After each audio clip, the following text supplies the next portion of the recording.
భార్యాభర్తల బంధం బాగుండాలంటే ఏం చేయాలి? అలాగే అసలు కలహాలు లేనటువంటి కాపురం ఉంటుందా? కలహాలు వచ్చినప్పుడు ఏ విధంగా సరిదిద్దుకోవాలి? ఎలాంటి సందర్భాలలో భార్యాభర్తల మధ్య గొడవలు మొదలవుతూ ఉంటాయి? గిల్లి కజ్జాల లాంటి గొడవల తర్వాత ఇద్దరి మనసులో ఎంత ప్రేమలు ఉప్పొంగుతాయి? మొదలైనటువంటి అంశాలన్నింటినీ కూడా చక్కనైనటువంటి కుటుంబ వ్యవస్థను తీర్చిదిద్దుకోవటం కోసం నేటి వీడియోలో చర్చించుకుందాం. Welcome to Keerthi creatives. నేను మీ కీర్తనారెడ్డి. సంసారాలని ఈడ్చుకు రావడమో నెట్టుకు రావడమో కాకుండా ఆనందానుభూతులతో స్వర్గాన్ని తలపించేలాగా ఎలా ముందుకు సాగించాలో చూద్దాము. స్వర్గం అనేది ఎలా ఉంటుందట అంటే అనుకోగలిగినటువంటి పిల్లలు, అర్థం చేసుకునేటువంటి భార్య, తన అవసరాలను తీర్చగలిగేటువంటి భర్త, ఒకరి పట్ల ఒకరు మమకారాల్ని పంచుకోగలిగేటువంటి భార్యాభర్తలు, ఈ ఇరువురు పిల్లల పట్ల బాధ్యతాయుతంగా ఉంటూ ఒకరి పట్ల ఒకరు ఎనలేనటువంటి ప్రేమానురాగాలను పంచుతూ బాధ్యతాయుతంగా మెదలటం అనేది ఉంటుంది. చూశారు, ఆ ఇల్లే స్వర్గసీమ అట. అందుకే అన్నారేమో గృహమే కదా స్వర్గసీమ అని చెప్పి. ఒకవేళ అలా కాకుండా పిల్లలకి తల్లిదండ్రులకి పడకపోతే, భార్య భర్తకి పడకపోతే, ఒకరి మాట ఒకరు వినకుండా ఒకరిపైన ఒకరు అధికారాన్ని చెలాయిస్తూ కనుక ఉంటే అంతకన్నా పెద్ద నరకమే ఉండదు. నా భార్య నేను చెప్పినట్టు అస్సలు వినదు, నేను వెళ్దామన్నానా తను వద్దు అంటుంది, నేను వద్దు అన్నానా తను వెళ్దామంటుంది అన్నట్టుగా ఎడ్డెమంటే తెడ్డెం, తెడ్డెమంటే ఎడ్డెం అన్నట్టుగా ఉన్నారే అనుకోండి, ఆ సంసారం నరకప్రాయంగానే నడుస్తుంది. డబ్బులు లేకున్నా ఒకరినొకరు అర్థం చేసుకునేటువంటి భార్యాభర్తలు కనుక ఉన్నట్లయితే పేదరికం కూడా ఆనందంగా ముందుకు సాగుతూ ఉంటుందట. అలా కాకుండా కోట్లు ఉన్నప్పటికీ కూడా సఖ్యత లేనటువంటి భార్యాభర్తలు ఉన్నట్లయితే ఆ సంసారం నరకప్రాయంగానే ఉంటుందట. మొట్టమొదటి మాట ఒకటి గుర్తుపెట్టుకోండి, ఎక్కువగా గొడవలు ఎందుకు వస్తాయి అంటే భార్య తరపు వాళ్ళని భర్త నిందించటం వల్లనో, లేదంటే భర్త తరపు వాళ్ళని భార్య నిందించటం వల్లనో గొడవలు ఎక్కువగా వస్తూ ఉంటాయి. మీరు ఒక్క మాట గుర్తుపెట్టుకోండి, మీకు మీ తల్లిదండ్రులు, మీ అక్క చెల్లెళ్ళు, మీ అన్న తమ్ముళ్ళు ఎంత ప్రధానమో అవతలి వ్యక్తికి కూడా వాళ్ళ అమ్మా నాన్నలు, వాళ్ళ అక్క చెల్లెళ్ళు, వాళ్ళ అన్న తమ్ముళ్ళు అంతే ప్రధానంగా భావించబడుతుంది కదా. అలాంటప్పుడు భార్య తరపు బంధువులను కానీ లేదంటే భర్త తరపు బంధువులను కానీ చులకనగా చేసి మాట్లాడితే వాళ్ళ మనసు తట్టుకోలేకపోతుంది, దాంతో గొడవకి దిగుతారు. అంతేకాదు వాళ్ళ మనసు ముక్కలైపోతుంది. మీ పైన నిజమైనటువంటి ప్రేమను కురిపించడం అనేది క్రమక్రమంగా తగ్గించేస్తూ ఉంటారు. వాళ్ళను ఒక మాట అయినా పడగలుగుతారేమో, ఒక దెబ్బ కొట్టినా పడగలుగుతారేమో, కానీ వాళ్ళ ఇంటి వాళ్ళని, పుట్టింటి వాళ్ళను ఒక్క మాట అన్నా కూడా తట్టుకోలేరు స్త్రీలు. అలాగే భర్తలు కూడా తనని ఒక మాట అన్నా పర్వాలేదు కానీ తన తల్లిదండ్రులను కానీ, తన అక్క చెల్లెలను కానీ, తన అన్న తమ్ములను కానీ ఒక్క మాట అన్నా తట్టుకోలేక చేసుకునే వరకు వెళ్తూ ఉంటారు. ఇలాంటి సందర్భాలే ఎక్కువగా మనసు విరిగిపోయేలాగా చేసేవి, చస్తూ బ్రతుకుతున్నట్టుగా సంసారాన్ని ఈడ్చుకొచ్చేలాగా చేస్తూ ఉంటాయి ఇలాంటి సంఘటనలు. అందుకోసమని ఒకరి తల్లిదండ్రుల పట్ల ఒకరు బాధ్యతాయుతంగా మెదలటం, ప్రేమపూరితమైనటువంటి మాటలు మాట్లాడటం, విమర్శలకి తావు లేకుండా చూసుకోవటం లాంటివి చేయాలి.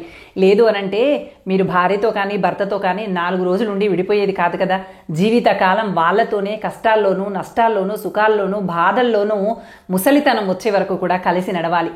మరి అలాంటప్పుడు ఒకరి తల్లిదండ్రుల్ని ఒకరు విమర్శించుకుంటూ నిత్యం మీకు మీరే నరకం చూపించుకుంటూ మనసు విరిగినటువంటి మనుషులతో కలిసి నడవడం అనేది ఎంత బాధాకరంగా ఉంటుంది. అందుకోసమని పరస్పరం ఒకరి తల్లిదండ్రుల్ని ఇంకొకరు గౌరవించుకోవటం అనేది మొట్టమొదటి సూత్రంగా చేయాలి. నా తల్లిదండ్రులను గౌరవించరు, నా అన్న తమ్ముల్ని గౌరవించరు, నా అక్క చెల్లెల్ని గౌరవించరు, వాళ్ళొస్తే ఒకలాగా వీళ్ళొస్తే ఒకలాగా చూస్తూ ఉంటారు అని చెప్పి ఇద్దరు కూడా కంప్లైంట్ చేస్తూ ఉంటారు. బయటికి వెళ్ళి ఎంతమందిలో ఎంత పెద్ద మనుషులైనా కానివ్వండి, ఎంత డబ్బైనా ఉండనివ్వండి, ఇంట్లో ఉన్నటువంటి మీ భార్య చేత మీరు గుర్తించబడకపోతే మీరు ఏ స్థాయిలో ఉన్నా కూడా వ్యర్థమనే చెప్పాలి. అందుకే కదా ఇంట గెలిచి రచ్చ గెలిచండి అని చెప్తూ ఉంటారు. ఇది మొట్టమొదటి సూత్రం. పరస్పరం ఒకరి తల్లిదండ్రుల్ని ఒకరు గౌరవించుకుంటూ ఉండటం, ఒకరి తరపు బంధువులని ఇంకొకరు సమానమైనటువంటి బాధ్యతలు స్వీకరిస్తూ వాళ్ళ పట్ల వినయాన్ని కలిగి ఉండటం. ఇక రెండవ అంశం, ఇంట్లో జరుగుతున్నటువంటి విషయాలు గడప దాటి వెళ్ళకూడదు. అది ఎవరైనా కావచ్చు, అమ్మకో, నాన్నకో, అక్కకో, చెల్లికో, ఎవరికో ఒకరికి ఇంట్లో జరుగుతున్నటువంటి ప్రతి విషయాన్ని తీసుకెళ్లి చేరవేస్తూ ఉంటారు కొంతమంది ఆడవాళ్ళు. అలాగే మరికొంతమంది మగవాళ్ళు కూడా ఇంట్లో జరిగేటువంటి ప్రతి విషయాన్ని తల్లికో, అక్కకో, చెల్లికో చెప్తూ ఉంటారు.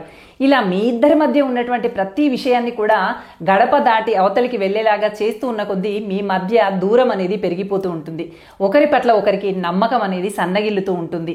అందుకోసమని మీ కుటుంబానికి సంబంధించినటువంటి ఏ వ్యవహారాన్నైనా కూడా గడప దాటి పోనివ్వకండి. ఒకరి పట్ల ఒకరు పూర్తి నమ్మకంతో ఏ విషయాలు బయటికి చెప్పాలి, ఏ విషయాలు బయటికి చెప్పకూడదు అనేది కూడా మీరు ముందే అనుకొని, ఆలోచించుకొని, చర్చించుకొని పరస్పరం ఆ మాటకి కట్టుబడుతూ మీ ఇంటి గుట్టును మీరే గుండెల్లో దాచిపెట్టుకోండి.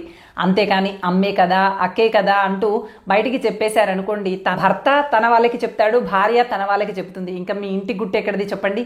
మీ ఇంట్లో విషయాలన్నీ కూడా బయటికి తెలిసిపోతూ ఉంటాయి. అందుకోసమని 2వ సూత్రం, ఇంటి గుట్టుని గడప దాటనివ్వకండి.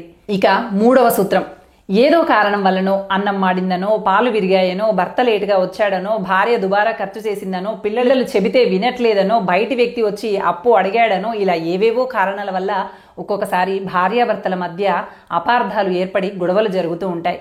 అయితే భర్తకి కోపం వచ్చినప్పుడు భార్య మౌనంగా ఉండటం, భార్యకి కోపం వచ్చినప్పుడు భర్త మౌనంగా ఉండటం అనేది ఒక గట్టి సూత్రంగా పెట్టుకోవాలి.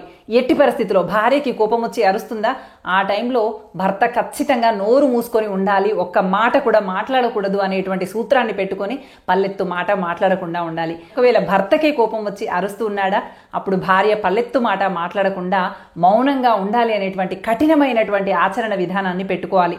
1-2 రోజులో, నెల 2 నెలలో కలిసి విడిపోయే వాళ్ళు కాదు కదా, జీవిత కాలం కలిసి ప్రయాణం చేయాలి అనేటువంటి విషయాన్ని గుర్తుపెట్టుకొని ఒకరు కోపపడుతున్నారు అంటే రెండో వాళ్ళు ఖచ్చితంగా మౌనంగా ఉండాలి అని అలవాటుగా మార్చుకోండి. ఒకరు తగ్గకపోతే రెండో వాళ్ళు తగ్గేటువంటి ప్రయత్నం చేయండి. మీరు ఒకటే గుర్తుపెట్టుకోండి, సంసారాన్ని చక్కగా తీర్చిదిద్దుకోవాలి అనేటువంటి స్పృహ కలిగినటువంటి వ్యక్తులు ఎవరైనా కావచ్చు, ఖచ్చితంగా ఈ సూత్రాన్ని పాటించాల్సినటువంటి అవసరం ఉంది. లేకపోతే మీ సంసారం ఏ రోకున నడుస్తుందో, ఏ పద్ధతిలో నడుస్తుందో కూడా మీకు అర్థం కాకుండానే కుటుంబ నిర్వహణ కొనసాగిస్తున్నారని అర్థం. 3వ అంశం, గతంలో ఒకసారి గొడవ జరిగింది, దాని గురించి అనుకున్నారు, చర్చించుకున్నారు, తిట్టుకున్నారు, సారీ చెప్పుకున్నారు, బాధపడ్డారు, పశ్చాత్తాపడ్డారు, వదిలేశారు. ఇంకా అక్కడితో ఆ విషయం అయిపోవాలి.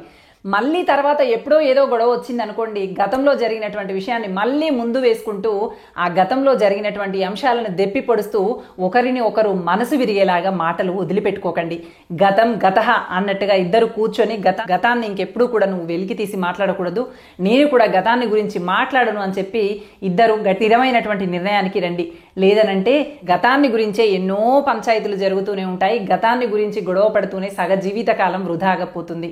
ఈ అంశాలన్నీ కూడా ఇద్దరు ఖచ్చితంగా కట్టుబడి ఉన్నప్పుడు మాత్రమే ఆ కుటుంబం సరైనటువంటి మార్గంలో నడుస్తుంది. అలా కాకుండా ఎవరి దారిన వాళ్ళు వెళ్తున్నాము అంటే మాత్రం ఆ కుటుంబ వ్యవస్థ తీరు వంకర టింకరగానే నడుస్తుంది. ఏదో జరుగుతుందా అంటే జరుగుతుంది, నడుస్తున్నాయా అంటే నడుస్తున్నాయి అన్నట్టుగానే ఉంటుంది. కానీ బలమైనటువంటి బంధాలతో ఆ కుటుంబం అల్లుకుపోదు. ఇక మరో విషయం ఏంటంటే, ఒకవేళ మన వల్ల తెలిసో తెలియకో తప్పు జరిగితే తప్పుని ఒప్పుకునేటువంటి ప్రయత్నం చేయండి. అంతేకాని నాది తప్పు కాదు, నేను అలాగే చేస్తాను, ఇంత మాత్రం దానికి అరవాలా అంటూ మళ్ళీ వాళ్ళపైన ఎదురు దాడికి దిగకండి. తప్పు మనదైనప్పుడు అహంకారం దేనికి చెప్పండి? అహంతో ఎందుకు తప్పుని తప్పని ఒప్పుకోకుండా వాదిస్తూ ఉండటం అవసరం అంటారా? సరే, నా వల్ల తప్పు జరిగింది, నన్ను క్షమించు అని చెప్పి ఆ క్షణంలో తప్పుని ఒప్పుకోండి. అది ఎవరైనా కావచ్చు, భార్య అయినా కావచ్చు, భర్త అయినా కావచ్చు. అలాగే అవతలి వాళ్ళు ఆ తప్పుని క్షమించేటువంటి విశాల హృదయాన్ని కలిగి ఉండండి. అంతేకాని ఒకసారి చేసినటువంటి తప్పును పదే పదే దెప్పి పొడుస్తూ నువ్వు అలా చేసావు, నువ్వు ఇలా చేసావు అనుకుంటూ ఉంటే మీరు సాధించేది ఏముంటుంది చెప్పండి? ఒకరి పట్ల ఒకరికి గౌరవం తగ్గిపోతుంది, మనసు విరిగిపోతుంది, వాళ్ళ ముఖం చూడాలంటేనే చిరాకు వేస్తుంది. జీవిత కాలం కలిసి ప్రయాణం చేయాలి కదా, మరి ముఖం చూస్తేనే విసుగు పుడుతున్నటువంటి వ్యక్తితో ఎలా ముందుకు సాగగలుగుతారు చెప్పండి? అందుకోసమని తప్పు చేస్తే క్షమించమని అడగండి. అవతలి వాళ్ళు క్షమించేటువంటి విశాల హృదయం కలిగి ఉండండి. అలా కాకుండా మీరు చెప్పిందే నడవాలి, తప్పైనా ఒప్పైనా మీదే పై చేయి ఉండాలి అన్నట్టుగా వ్యవహరిస్తే మాత్రం నిత్య నరకమే కనిపిస్తూ ఉంటుంది.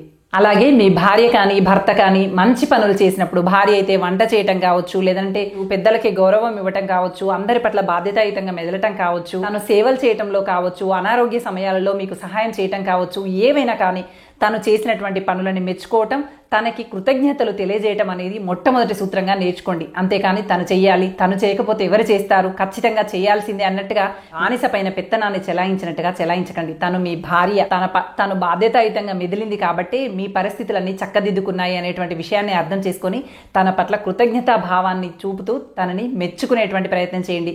అలాగే భర్త మంచి పనులు చేసినప్పుడు, బాధ్యతాయుతంగా మెదిలినప్పుడు, ఇల్లు కొన్నప్పుడు, వస్తువులు కొన్నప్పుడు, పిల్లలకి ఫీజులు కడుతున్నప్పుడు, నీకు కావాల్సినటువంటి వస్తువులు సమకూరుస్తున్నప్పుడు, నీ తల్లిదండ్రుల పట్ల బాధ్యతాయుతంగా మెదులుతున్నప్పుడు, ఇలాంటి సందర్భాలలో మీరు కూడా భర్తని మెచ్చుకోవటం, తనకి కృతజ్ఞతలు తెలియజేయటం లాంటివి స్త్రీలు కూడా చేయాల్సి ఉంటుంది. ఇలా పరస్పరం ఒకరినొకరు అర్థం చేసుకుంటూ కనుక ముందుకు వెళ్ళినట్లయితే ఖచ్చితంగా మీ మధ్య వచ్చేటువంటి అరమరికలు, పొరపచ్చాలు అన్నీ కూడా క్రమక్రమంగా తొలగిపోతూ ఒకరి పట్ల ఒకరికి మంచి అవగాహన ఏర్పడుతూ, ఏ పని చేస్తే కోపం వస్తుంది, ఏ పని చేస్తే మెచ్చుకుంటారు, ఎలా ఉంటే అవతలి వాళ్ళకి ఇష్టమవుతుంది, ఎలా ఉంటే నా ముఖం కూడా చూడనంతగా ద్వేషిస్తారు అనేటువంటి విషయాలు అర్థమవుతూ అవుతూ ఒక స్థిరమైనటువంటి ప్రశాంతమైనటువంటి బంధంతో అల్లుకుపోతూ మీ కుటుంబం అనేది ఆదర్శవంతంగా మారుతుంది. మీ పిల్లలు చాలా ఆరోగ్యమైనటువంటి వాతావరణంలో పెరుగుతూ ఉంటారు. మీరు కనుక పిల్లల ముందు అరుచుకుంటూ గొడవలు పడుతూ దెప్పి పొడుచుకుంటూ నువ్వు ఇలా చేసావు నువ్వు అలా చేసావు అని అరుస్తూ పెరిగినటువంటి పిల్లలు అదే చూసి నేర్చుకుంటూ అదే తొందరపాటుతో వాళ్ళ జీవితంలో కూడా తొందరపాటు నిర్ణయాలు తీసుకునేటువంటి అవకాశం ఉంటుంది. అందుకోసమని మీరు బాగా సమర్థవంతమైనటువంటి నిర్ణయాలు తీసుకుంటూ ఒకరి పట్ల ఒకరు అవగాహన ఏర్పరచుకుంటూ ఒకరి కనుసన్నల్లో ఇంకొకరు నడుచుకుంటూ ముందుకు వెళ్ళారే అనుకోండి, మీ పిల్లలు కూడా అత్యద్భుతమైనటువంటి పిల్లలుగా తీర్చిదిద్దబడుతూ ఒక ఉత్తమమైనటువంటి సంసారంగా మీ సంసారం మారుతుంది. అలా కాకుండా ఏదో పెళ్ళైతే అయింది పిల్లలనైతే కనేసాము ఏదో అలా నడుస్తున్నాము అంటే ఈ కుటుంబ నిర్వహణ తీరు చాలా ఘోరమైనటువంటి స్థాయిలో కూడా ఉండవచ్చు. దాని ఫలితాలని మీరు వృద్ధాప్యంలో అనుభవించాల్సినటువంటి పరిస్థితులు ఏర్పడవచ్చు. ఎందుకంటే సరిగ్గా పెంచినటువంటి పిల్లలు మాత్రమే మళ్ళీ సరిగ్గా మనల్ని సాకేటువంటి అవకాశాలు ఉన్నాయి. ఇలా అరుపులతో గొడవలతో భయభ్రాంతులు కల్పించేటువంటి పరిస్థితుల్లో పెంచినటువంటి పిల్లలు వాళ్ళ జీవితాన్ని వాళ్ళు సరిగ్గా నిర్వహించుకోలేకపోతారు. ఇక మనల్ని ఎక్కడ చూస్తారు చెప్పండి వృద్ధాప్యంలో? వాళ్ళకి జీవిత నిర్వహణ అనేది సమర్థవంతంగా నేర్పాలి అంటే ఫస్ట్ మనకు అలవాటుగా మారాలి. మనకు అలవాటుగా మారాలి అంటే ఓపిక, ప్రశాంతంగా ఉండటము, అవతలి వ్యక్తుల్ని అర్థం చేసుకోవటము, ఒకరి పట్ల ఒకరు అనుకూలంగా వ్యవహరించడం అనేది అలవాటుగా మారాలి. అప్పుడే సమర్థవంతమైనటువంటి కుటుంబంగా తీర్చిదిద్దబడుతుంది. నా కోపంతోనో ద్వేషంతోనో ఒకరంటే ఒకరికి విపరీతమైనటువంటి అసహ్యంతోనో ఏదో సమాజం కోసమో పడి ఉన్నాము, పిల్లల కోసమో పడి ఉన్నాము, అమ్మా నాన్న కోసమో పడి ఉన్నాము అనేటువంటి వాళ్ళ జీవితం నిత్యం నరకప్రాయంగానే ముందుకు నడుస్తూ ఉంటుంది. ఒకరి పట్ల ఒకరికి ఏ మాత్రం కూడా ప్రేమ ఆప్యాయతలు అనేవి ఉండనే ఉండవు. ఒకరి ముఖం చూస్తేనే ఇంకొకరు చిట్లించుకునేలాగా ఉంటూ ఉంటుంది. భార్యాభర్తల్లో ఇద్దరిలో ఏ ఒక్కరికి ఓపిక సహనం ఉన్నా కూడా సంసారాన్ని చక్కదిద్దుకోవచ్చు. నెమ్మదిగా అవతలి వాళ్ళని మనం అనుకున్నటువంటి విధంగా మార్చుకోవటం కోసం కాస్త ఓపికతో ప్రశాంతతతో ప్రయత్నిస్తే ఖచ్చితంగా వాళ్ళు మీ దారికి వస్తారు. నెమ్మదిగా సంసార నౌక సరిగ్గా సాగుతుంది. అలా కాకుండా వాళ్ళ మనన వాళ్ళని వదిలేద్దాంలే అని చెప్పి భార్య భర్తను వదిలేసినా భర్త భార్యను వదిలేసినా ఖచ్చితంగా తప్పుడు దారులు వెతుక్కుంటూ ఉంటారు, తప్పుడు నిర్ణయాలు తీసుకుంటూ ఉంటారు, తప్పుడు స్నేహాలు చేస్తూ ఉంటారు. చివరికి సంసారాలు అగమ్య గోచరంగా మారుతూ ఉంటాయి. అందుకోసమని కాస్త బాధ్యతాయుతంగా మెదలండి. అందమైనటువంటి సంసారాలుగా తీర్చిదిద్దుకునేటువంటి ప్రయత్నం చేయండి. కుటుంబాన్ని పొదరిల్లులాగా మార్చుకోండి. అందరి కుటుంబాల్లో కూడా అన్యోన్యత వెల్లివిరుస్తూ సుఖ సంతోషాలతో కూడినటువంటి దాంపత్య జీవితం ముందుకు సాగాలి అని కోరుకుంటూ thank you for watching. Bye.